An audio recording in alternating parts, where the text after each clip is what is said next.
اعوذ باللہ من الشیطان الرجیم بسم اللہ الرحمن الرحیم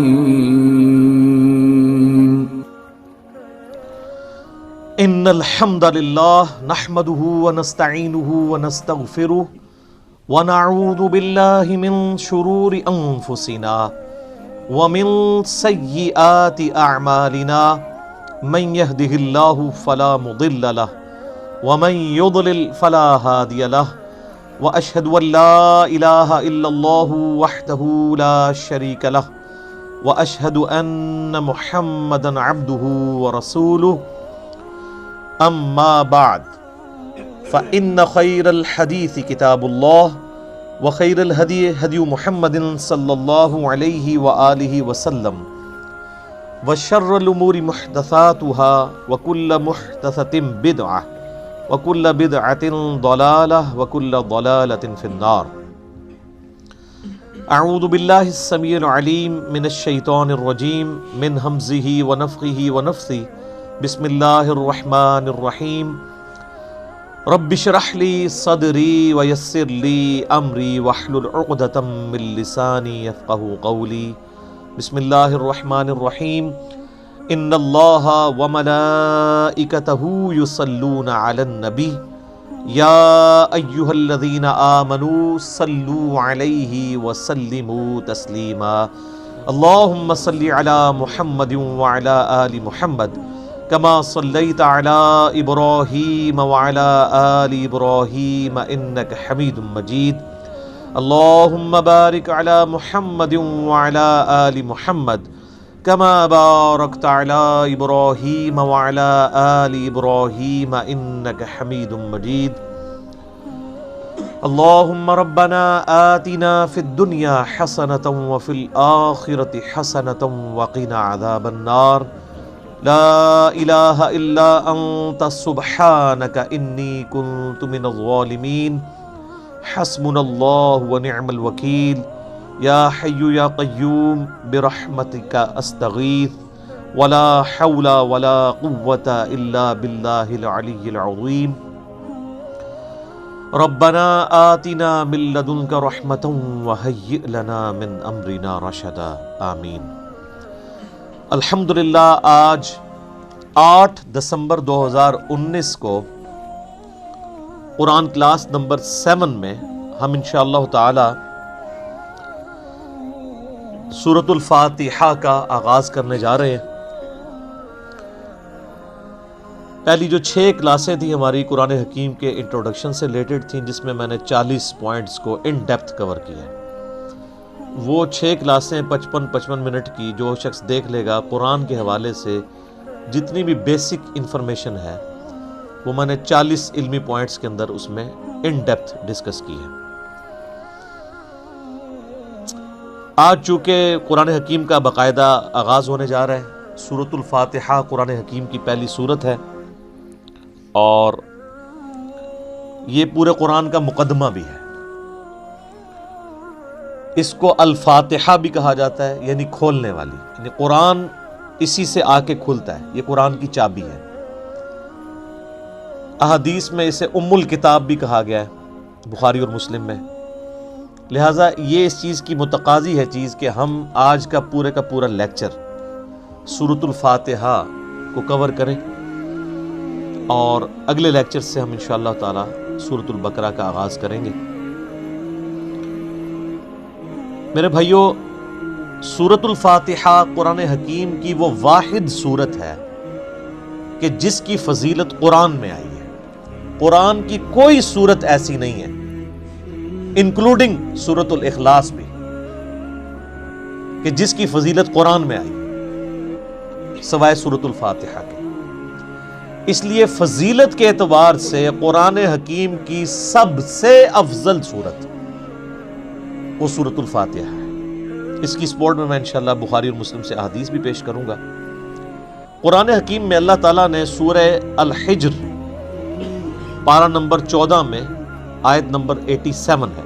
اعوذ باللہ من الشیطان الرجیم بسم اللہ الرحمن الرحیم وَلَقَدْ آتَيْنَاكَ سَبْعًا مِّنَ الْمَثَانِي وَالْقُرْآنَ الْعَظِيمِ، اور بے شک اے محبوب صلی اللہ علیہ وآلہ وسلم ہم نے آپ کو عطا فرمائی 7 آیات ایسی جو بار بار پڑھی جاتی ہیں، اور قرآن عظیم بھی، یعنی پورے قرآن کا ذکر الگ سے اور ان 7 آیات کا ذکر الگ سے، سورۃ الحجر آیت نمبر 87 میں۔ اور ظاہر ہے وہ بار بار دہرائی جاتی ہے۔ دنیا کا کوئی بھی مسلمان ہو، اس کا تعلق کسی بھی مکتبہ فکر کے ساتھ ہو، کم از کم 5 نمازوں کی فرض رکعتوں میں 17 دفعہ تو سورۃ الفاتحہ وہ پڑھتا ہے، سنتیں اور نوافل اور وتر اس کے علاوہ۔ کوئی بھی نماز ایسی نہیں ہے جس میں سورۃ الفاتحہ ریپیٹ نہ ہوتی ہو۔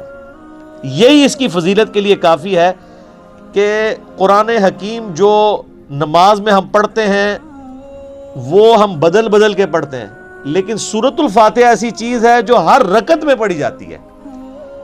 حتیٰ کہ صحیح بخاری اور صحیح مسلم کی متفق علیہ حدیث ہے کہ اللہ کے محبوب صلی اللہ علیہ وآلہ وسلم نے فرمایا لا صلاۃ لمن لم یقرأ بفاتحۃ الکتاب، جو نماز میں سورہ فاتحہ نہیں پڑھتا اس کی نماز ہی نہیں ہوتی۔ یہ اتنی اوبلیگیٹری چیز ہے۔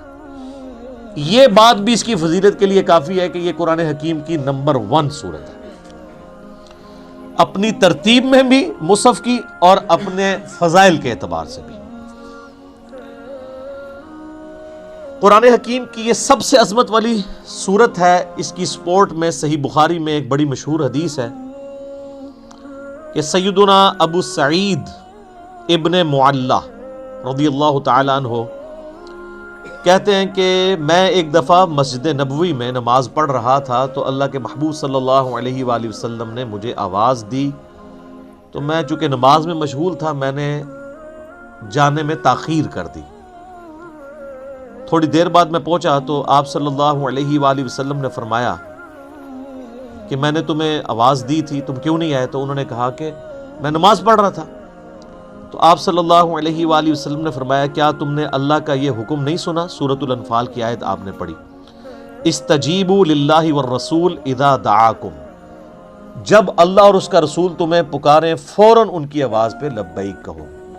اس کائنات میں ایک ہی ہستی ایسی ہے مخلوقات میں کہ جو اگر عین نماز کی حالت میں بھی کسی کو بلائیں تو نماز توڑ کر نہیں، نماز چھوڑ کر اسی حالت میں ان کی خدمت میں حاضر ہونا یہ فرض ہے، سورۃ الانفال کی اس آیت کے تحت اور بخاری کی اس حدیث کے تحت۔ اور وہ امام اعظم محمد رسول اللہ صلی اللہ علیہ وآلہ وسلم کی مبارک ذات ہے۔ نماز توڑ کر نہیں، کیونکہ نبی علیہ السلام کی طرف جانا اللہ کے ایک حکم سے دوسرے حکم کی طرف جانا ہے۔ وہ جہاں پہ نماز اس نے چھوڑی ہوگی، اگر 1 رکعت پڑھی ہے، 2 پڑھی ہیں، 3 پڑھی ہیں، تو آ کر وہیں سے اپنی نماز شروع کرے گا، اس کی نماز ٹوٹے گی بھی نہیں۔ اس پہ اجماع امت ہے۔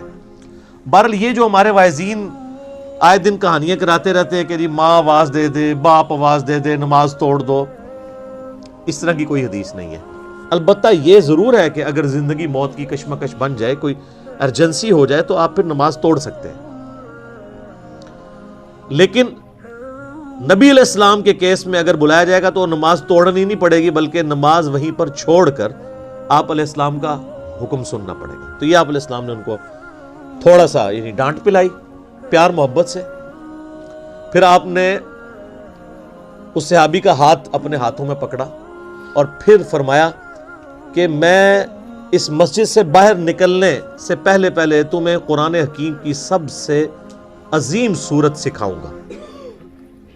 آپ علیہ السلام کی عادت تھی کہ آپ اگر کسی کو تھوڑا سا بھی سختی سے پیش آتے تھے تو پھر اس کے ساتھ دل جوئی بھی فرماتے تھے۔ آپ ہاتھ پکڑے اور فرمایا کہ میں تمہیں ایک تحفہ دوں گا۔ وہ صحابی کہتے ہیں پھر تھوڑی دیر بعد جب ہم مسجد سے باہر نکلے تو مسجد سے نکلتے ہوئے میں نے نبی علیہ السلام سے کہا یا رسول اللہ اپنا وعدہ پورا کریں، آپ نے مجھے کہا تھا کہ آپ مجھے قرآن کی سب سے عظمت والی سورت تعلیم فرمائیں گے۔ تو آپ علیہ السلام نے فرمایا کہ وہ سورت ہے الحمدللہ رب العالمین، یعنی سورۃ الفاتحہ۔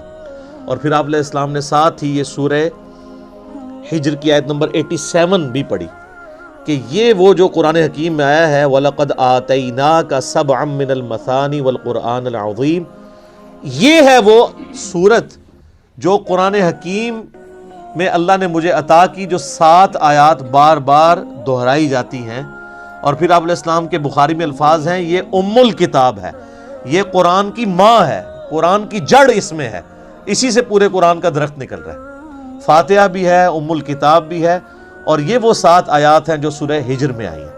تو سورہ ہجر کی اس آیت کے کانٹیکسٹ میں کتاب التفسیر چیپٹر میں امام بخاری اس حدیث کو لے کر آئے ہیں۔ یہ حدیث کافی ہے اس کی فضیلت کے لیے۔ اچھا، یہ تو سورہ اعظم تھی نا قرآن کی، قرآن کی ایک آیت بھی ہے جو اعظم ہے، وہ صحیح مسلم میں حدیث ہے۔ ابی ابن کعب، جن کے بارے میں بخاری مسلم میں آتا ہے کہ 4 بندوں سے قرآن سیکھو، ان میں ایک عبداللہ ابن مسعود ہیں، اور ایک ابی ابن کعب ہیں، اور سیدنا سالم ہے، یہ ان میں سے ایک ہیں۔ تو ابی ابن کعب کہتے ہیں کہ نبی علیہ السلام نے مجھ سے ایک دن پوچھا کہ جانتے ہو کہ قرآن کی سب سے اعظم آیت کون سی ہے؟ تو انہوں نے کہا یا رسول اللہ صلی اللہ علیہ وآلہ وسلم، میرے اندازے کے مطابق قرآن حکیم کی سب سے عظیم آیت اللہ لا الہ الا هو الحی القیوم، آیت الکرسی، سورہ بقرہ کی آیت نمبر 255 ہے۔ تو آپ علیہ السلام نے اپنا ہاتھ ان کے سینے پہ مارا محبت کے ساتھ، اور فرمایا ابو منذر، تمہیں یہ علم مبارک ہو، یعنی نبی علیہ السلام نے ان کے علم کے اوپر ان کی تحسین فرمائی کہ تمہیں میرے بتائے بغیر تم نے صحیح اندازہ لگایا کہ قرآن حکیم کی سب سے اعظم صورت جو آیت ہے وہ آیت الکرسی ہے۔ بخاری سے پتہ چلا کہ سب سے اعظم صورت سورۃ الفاتحہ ہے، مسلم شریف سے پتہ چلا سب سے اعظم آیت آیت الکرسی ہے۔ تو اس سے یہ بات بھی کلیئر ہوگی کہ جو لوگ کہتے ہیں نا وہ احادیث میں ہے سواد اعظم، وہ سب سے بڑا گروہ جو ہے اس کو پکڑ لینا، اور وہ سب سے بڑا گروہ ہر ملک میں ڈیفرنٹ ہوتا ہے، یعنی آپ بنگلہ دیش میں جائیں گے تو وہاں سب سے بڑا گروہ دیوبندی ہے، پاکستان میں سب سے بڑا گروہ بریلوی ہے، سعودیہ میں چلے جائیں گے اہل حدیث بڑا گروہ ہے، ایران میں چلے جائیں گے شیعہ بڑا گروہ ہے۔ تو وہاں اعظم سے مراد تعداد میں بڑا نہیں ہے، عظمت میں بڑا۔ ورنہ سورۃ الفاتحہ کی تو 7 آیات ہیں، اور سورہ بقرہ کی 286، تو وہ ہونی چاہیے تھی سورہ اعظم۔ اور آیت الکرسی سے بھی لمبی ایک آیت جو ہے وہ آیت دین جو ہے سورہ بقرہ کے اندر موجود ہے، تو یہ عظمت کا ذکر ہوگا۔ اچھا میرے بھائیو، صحیح مسلم میں ایک اور حدیث ہے، ابن عباس رضی اللہ تعالیٰ عنہما کہتے ہیں کہ نبی علیہ السلام کے پاس ایک دفعہ جبرائیل علیہ السلام بیٹھے ہوئے تھے، ظاہر صحابہ نے نہیں دیکھا، آپ علیہ السلام نے بتایا۔ تو اچانک ایک آواز ان کو زوردار سنائی دی، یہ صحیح مسلم کی حدیث ہے۔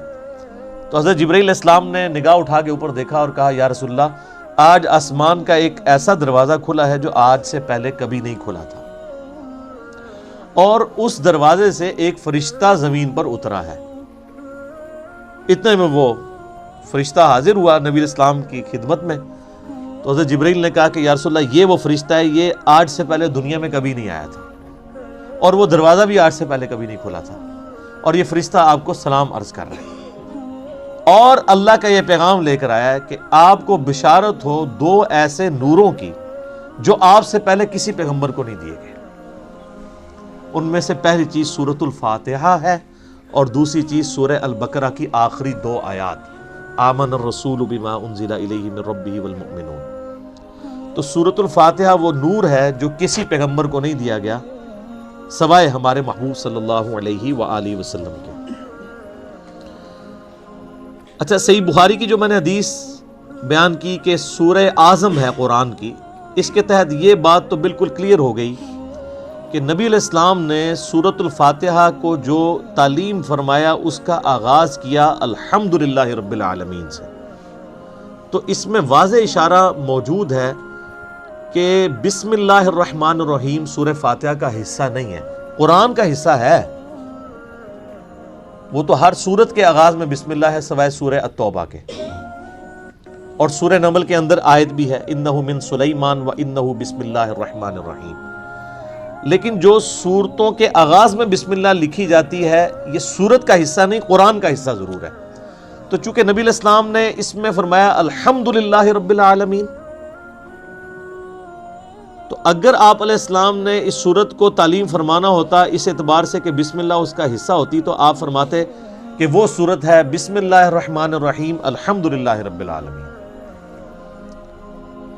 تو یہ اس بات کو تقویت دیتی ہے کہ بسم اللہ سورہ فاتحہ کا حصہ نہیں، لیکن نماز میں ہم پڑھتے ہیں، اس کے ساتھ پڑھیں گے، لیکن حصہ نہیں ہے۔ البتہ مسلمانوں میں اہل حدیث مکتبہ فکر اور امام شافعی کے جو مقلدین ہیں ان کا موقف ہے کہ بسم اللہ سورہ فاتحہ کا حصہ ہے۔ اہل تشیع کا بھی یہی موقف ہے۔ اسی لیے آپ اگر شیعہ کے چھپے ہوئے قرآن دیکھیں گے اور اہل حدیثوں کے، اب یہ میرے ہاتھ میں جو قرآن ہے یہ سعودیہ سے چھپا ہوا ہے، یہ اہل حدیث کا ہے، اس میں بھی بسم اللہ الرحمن الرحیم کو پہلی آیت انہوں نے ڈکلیئر کیا ہوا ہے اور الحمدللہ رب العالمین کو دوسری آیت۔ امام حنیفہ رحمہ اللہ تعالی اور کئی ایک ائمہ کا یہ موقف ہے کہ سورہ فاتحہ کا حصہ نہیں ہے بسم اللہ۔ میرے نزدیک امام ابو حنیفہ رحمہ اللہ کا موقف احادیث کی روشنی میں مضبوط ہے، کیونکہ نبی علیہ السلام سورہ فاتحہ کا اعلان کرتے ہوئے اس کو الحمدللہ رب العالمین سے بتا رہے ہیں۔ اس سے بھی بڑھ کر دلیل ایک صحیح مسلم کی حدیث ہے، بڑی رکت انگیز حدیث ہے، اور وہ حدیث قدسی آپ نے اکثر سنی ہوگی۔ سیدنا ابو ہریرہ رضی اللہ تعالیٰ عنہ کہتے ہیں کہ اللہ کے محبوب صلی اللہ علیہ وآلہ وسلم نے فرمایا اس شخص کی نماز ناقص ہے، ناقص ہے، ناقص ہے جو سورہ فاتحہ نہیں پڑھتا نماز میں۔ تو کچھ تابعین نے عرض کیا کہ ابو ہریرہ جب ہم امام کے پیچھے ہوتے ہیں پھر ہم کیا کریں؟ تو انہوں نے کہا اقرأ بہا فی نفسک، تم پھر اپنے جی میں آہستہ آہستہ پڑھ لیا کرو۔ وہ جز القراء امام بخاری کی کتاب میں آتا ہے کہ وہ آپ نے جب امام سکتے کرتا ہے ان سختوں کے دوران پڑھنی ہے، امام کے ساتھ نہیں پڑھنی۔ اب یہ الگ سے ایک ٹاپک ہے، میں آج اس کو ڈسکس نہیں کروں گا۔ میرا یوٹیوب پہ کلپ ہے امام کے پیچھے فاتحہ اور اس کے ساتھ نیو لکھا ہوا ہے، اس میں میں نے موقف بیان کیا ہے۔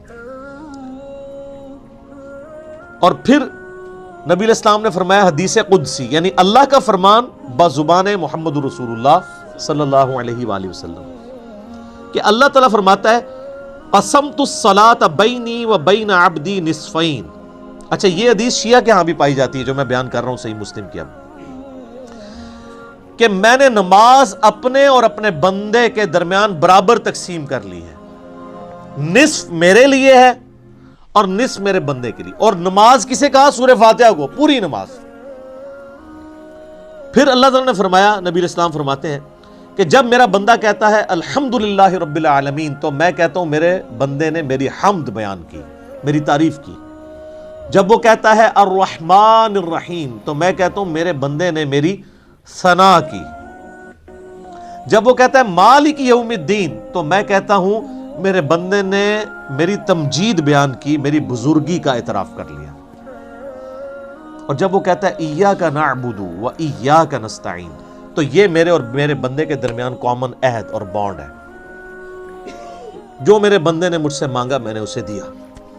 اور جب میرا بندہ کہتا ہے اہدنا الصراط المستقیم صراط الذین انعمت علیہم غیر المغضوب علیہم ولا الضالین آمین،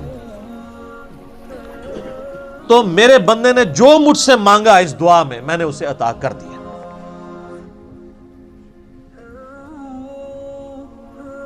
یہ حدیث بھی اس بات کا ثبوت ہے کہ سورہ فاتحہ کا حصہ بسم اللہ نہیں ہے، ورنہ تو یہ سٹارٹ یہاں سے ہوتی کہ جب میرا بندہ کہتا ہے بسم اللہ الرحمن الرحیم، تو میں کہتا ہوں میرے بندے نے میرے نام سے آغاز کیا۔ جب وہ کہتا ہے الحمدللہ رب العالمین، تو میں کہتا ہوں میرے بندے نے میری حمد کی۔ تو اس حدیث میں بھی، حدیث قدسی میں بھی سورہ فاتحہ کا آغاز الحمدللہ رب العالمین سے۔ لہذا اہل تشیع اور اہل سنت میں اہل حدیث اور شافعی ہیں جو شوافع، ان کا موقف مضبوط نہیں ہے اس مسئلے میں۔ امام حنیفہ رحمہ اللہ کا موقف اس مسئلے میں، جہاں کئی مسئلوں میں ان کے موقف غلط ہے، اس مسئلے میں ان کا موقف ٹھیک ہے۔ کہ سورہ فاتحہ کا حصہ نہیں ہے بسم اللہ۔ اس سے بھی بڑھ کر بخاری و مسلم میں حدیث ہے، انس ابن مالک کہتے ہیں میں نے پوری زندگی نبی علیہ السلام کے پیچھے نماز پڑھی، اس کے بعد حضرت ابوبکر کے پیچھے، پھر حضرت عمر کے پیچھے، پھر حضرت عثمان کے پیچھے۔ میں نے ان چاروں میں کسی کو بھی قرات کا آغاز نماز میں بسم اللہ سے کرتے ہوئے نہیں سنا، ہمیشہ الحمدللہ رب العالمین سے سنا۔ وہ ثنا تو خاموشی سے پڑھی جاتی ہے نا، اور بسم اللہ بھی۔ قرات کا آغاز وہ کرتے تھے الحمد سے، اس کا مطلب ہے کہ وہ سورہ فاتحہ سے اسے الگ سمجھتے تھے۔ اور مسلم میں تو یہاں تک الفاظ ہیں، بلکہ وہ حضرت انس بن مالک تو انکار ہی کر رہے ہیں، وہ کہتے ہیں کہ نبی علیہ السلام اور حضرت ابوبکر و عمر سورہ فاتحہ سے نہ پہلے بسم اللہ پڑھتے تھے نہ بعد میں، یعنی اگلی سورت سٹارٹ کرنے سے پہلے بھی بسم اللہ نہیں پڑھتے تھے، کنٹینیوشن کے ساتھ پڑھتے تھے۔ بعض محدثین نے اس کی توجیہ بیان کی کہ اس سے مراد ہے کہ بلند آواز سے نہیں پڑھتے تھے، کیونکہ ثنا اور بسم اللہ آہستہ آواز سے پڑھنا تو ثابت ہے، تو آہستہ آواز سے پڑھنا ہی اس بات کی دلیل ہے کہ اس کو فاتحہ سے الگ کر کے پڑھتے تھے، لہٰذا وہ فاتحہ کا حصہ نہ ہوا۔ اچھا، اب ٹیکنیکلی اس کو آپ سمجھیں کہ سورہ فاتحہ کی یہ 7 آیات کیسے پوری ہوتی ہیں۔ مسلم میں جو یہ ہے نا الفاظ کے آدھی میرے لیے آدھی میرے بندے کے لیے، تو پھر سورہ فاتحہ آدھی ہوتی ہوگی نا کہیں پہ، کیونکہ آدھی میرے لیے اور آدھی میرے بندے کے لیے، تو آئیں پھر آدھی کر کے دیکھ لیتے ہیں۔ وہ سٹارٹ ہو رہا ہے اس حدیث میں، جب میرا بندہ کہتا ہے الحمدللہ رب العالمین، تو میں کہتا ہوں میرے بندے نے میری حمد کی، الرحمن الرحیم میرے بندے نے میری ثنا کی، مالک یوم الدین میرے بندے نے میری بزرگی کا اعتراف کیا۔ 3 آیتیں ہوگی۔ اس کے بعد آتا ہے ایاک نعبد و ایاک نستعین، یہ میرے اور میرے بندے میں کامن ہے، لہٰذا یہ آیت پھر سینٹر میں ہوگی، کیونکہ تینوں پہلی آیات جو ہیں وہ اللہ کی تعریف ہے، الحمدللہ رب العالمین، الرحمن الرحیم، مالک یوم الدین۔ ایاک نعبد و ایاک نستعین عہد ہے، اور کہا یہ کامن ہے، مراد یہ سینٹر میں ہے۔ اور اس کے بعد جتنی چیزیں وہ دعائیں ہیں، اہدنا الصراط المستقیم، یہ بندے کی ہوگی، صراط الذین انعمت علیہم غیر المغضوب علیہم ولا الضالین آمین۔ یہ 3 آیات اللہ سے دعا ہوئی، یہ بندے کے لیے، اور اس میں الفاظ ہیں جو میرے بندے نے مانگا میں نے دے دیا۔ پہلی 3 اللہ کی ثنا، اور سینٹر والی ایاک نعبد و ایاک نستعین کامن بانڈ۔ ٹھیک ہو گیا؟ اس سے بھی مزے کی بات، ایاک نعبد و ایاک نستعین بھی سینٹر ہو جاتی ہے، یہ ایک آیت ہے نا، ایاک نعبد، اے اللہ ہم تیری عبادت کرتے ہیں، یہ بھی اللہ کی تعریف، وَإِيَّاكَ نَسْتَعِينُ، اور دعا تجھ سے کرتے ہیں۔ واو پہ آگے سینٹر بنتا ہے، اس واو سے پہلے 3.5 آیات اس طرف ہیں اور 3.5 آیات اس طرف ہیں، یہ بالکل سینٹر بنتی ہے واو، ایاک نعبد، اور وہ اسی لیے حدیث میں ہے نا یہ کامن ہے۔ کامن کیوں ہے؟ ایاک نعبد میرے بندے نے میری عبادت کی، وَإِيَّاكَ نَسْتَعِينُ میرے بندے نے مجھ سے مانگا، اور کیا مانگا؟ اہدنا الصراط المستقیم صراط الذین انعمت علیہم غیر المغضوب علیہم ولا الضالین آمین۔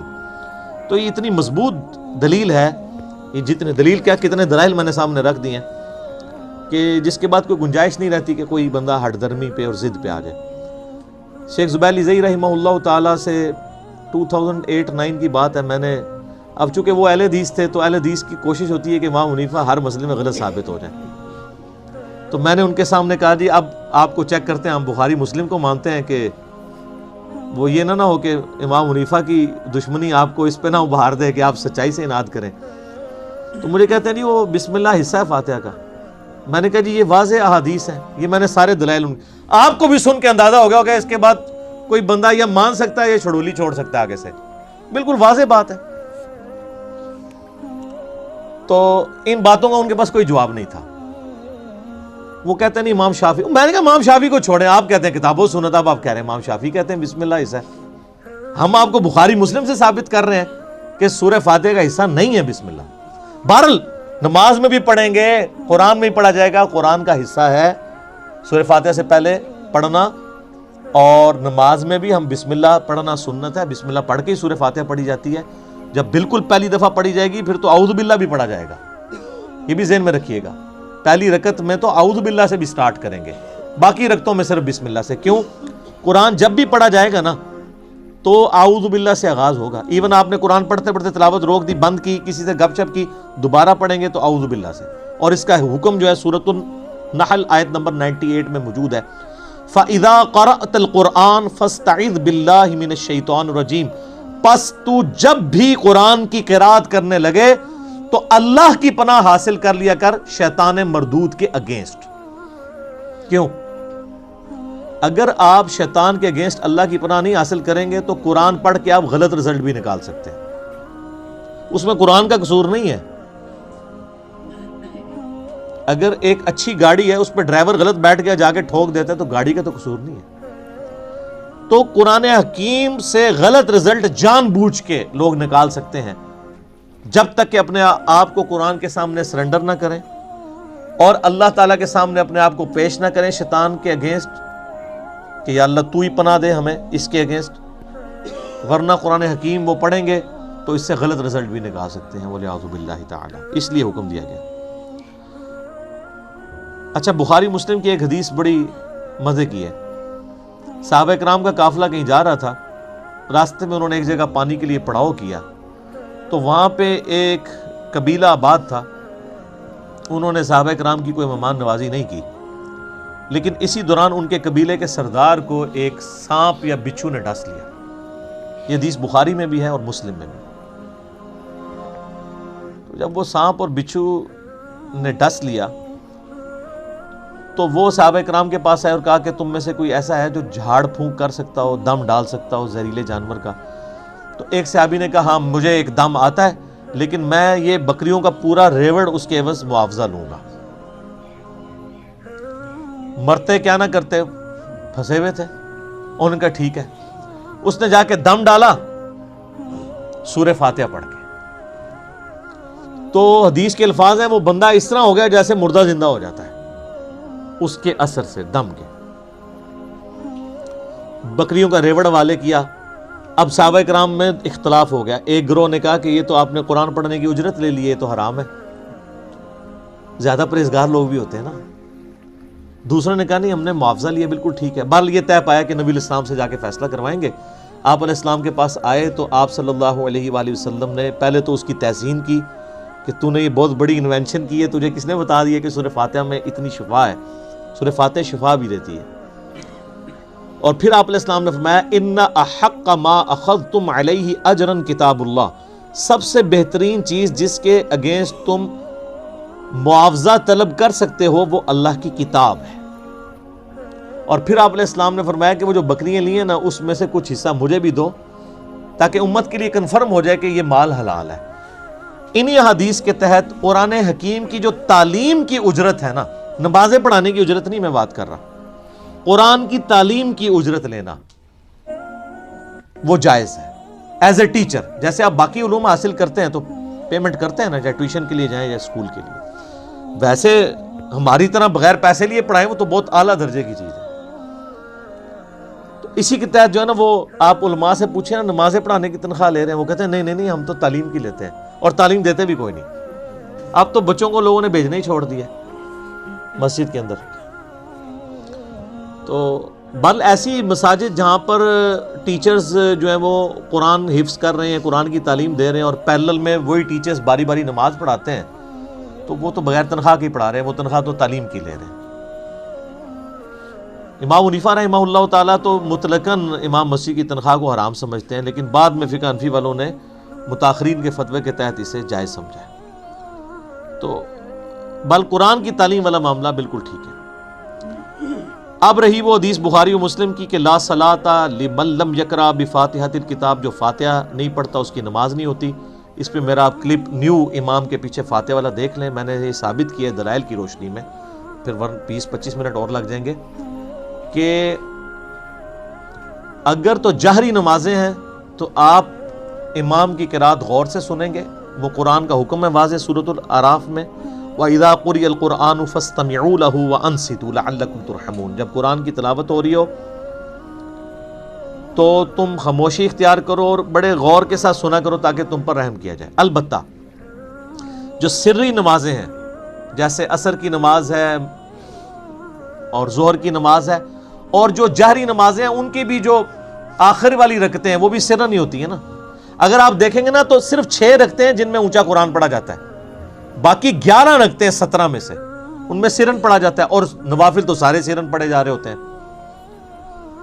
تو ان میں آپ امام کو غور سے سنیں، اور اگر امام سکتہ دے دے، جیسے جز القراء میں امام بخاری نے مقدمہ یہ پیش کیا ہے کہ قرآن کہتا ہے کہ جب قرآن پڑھا جائے خاموشی سے سنو، حدیث کہتی ہے فاتحہ کے بغیر نماز نہیں ہوتی، تو وہ کہتے ہیں اس کا آپٹیمل سولوشن یہی ہے جو سنن ابی داؤد میں حدیث بھی ہے کہ نبی علیہ السلام سکتے کیا کرتے تھے، رکوع میں جانے سے پہلے ایک سکتہ ہوتا تھا، اور حضرت ابو ہریرہ کہتے ہیں کہ امام کے سکتے کو فاتحہ کے لیے غنیمت سمجھو جز القراء میں۔ لہٰذا مسلم کی جو حدیث ہے نا اقرا بہا فی نفسک، اس میں حضرت ابو ہریرہ یہ نہیں کہہ رہے کہ امام کے ساتھ ساتھ جی میں پڑھو، وہ سکتے کا ہی ذکر کر رہے ہیں کیونکہ دوسری جگہ اس کی تفسیر موجود ہے۔ تو یہی موقف امام ابن تیمیہ کا بھی ہے، حالانکہ اہل حدیث امام ابن تیمیہ کو بڑا مانتے ہیں، لیکن امام ابن تیمیہ جو ہے وہ جہری نمازوں میں سننے کے اور سرن میں پڑھنے کے قائل ہیں۔ شیخ البانی بھی یہی موقف رکھتے ہیں، مولانا مودودی رحمہ اللہ کا بھی یہ موقف ہے، ڈاکٹر اسرار صاحب کا بھی یہ موقف ہے، اور ایون جو سعودیہ سے قرآن چھپتا ہے احسن البیان، اس میں بھی لکھا ہوا ہے کہ قرآن اور حدیث دونوں پہ عمل کرنا چاہیے، جب امام قرات کر رہا ہو تو خاموشی سے سننی چاہیے، اور سکتے میں پڑھنا چاہیے اگر سکتے میں آپ کو موقع ملے۔ ایون حافظ ابن کثیر نے بھی تفسیر ابن کثیر میں آ کے اینڈ پہ اسی موقف کو ہی ترجیح دی ہے، اور یہی موقف امام مالک رحمہ اللہ تعالیٰ کا ہے جو سب سے مضبوط موقف ہے۔ میں نے اس کے دلائل بھی اور پورے ان کا جو کاؤنٹر نیریٹو ہے، اب ظاہر ہے کہ یہ موقف اڈاپٹ کریں گے تو آپ کو حنفیوں کے ساتھ بھی منہ ماری کرنی پڑے گی اور اہل حدیث کے ساتھ بھی، تو اس کے لیے آپ میرا وہ کلپ دیکھ لیں تو آپ کو انشاءاللہ کلیئر ہو جائے گا۔ لاکھوں لوگوں نے وہ کلپ دیکھا ہے، آپ لکھیں امام کے پیچھے فاتحہ نیو، ایک طرف ایک اہل حدیث مولوی کی تصویر لگی ہوئی ہے، ایک طرف ایک دیوبندی مولوی کی، سینٹر میں ایک عام مسلمان کی، تو وہ اس کلپ میں نے یہ ساری باتیں کھول کے بیان کی ہیں۔ آج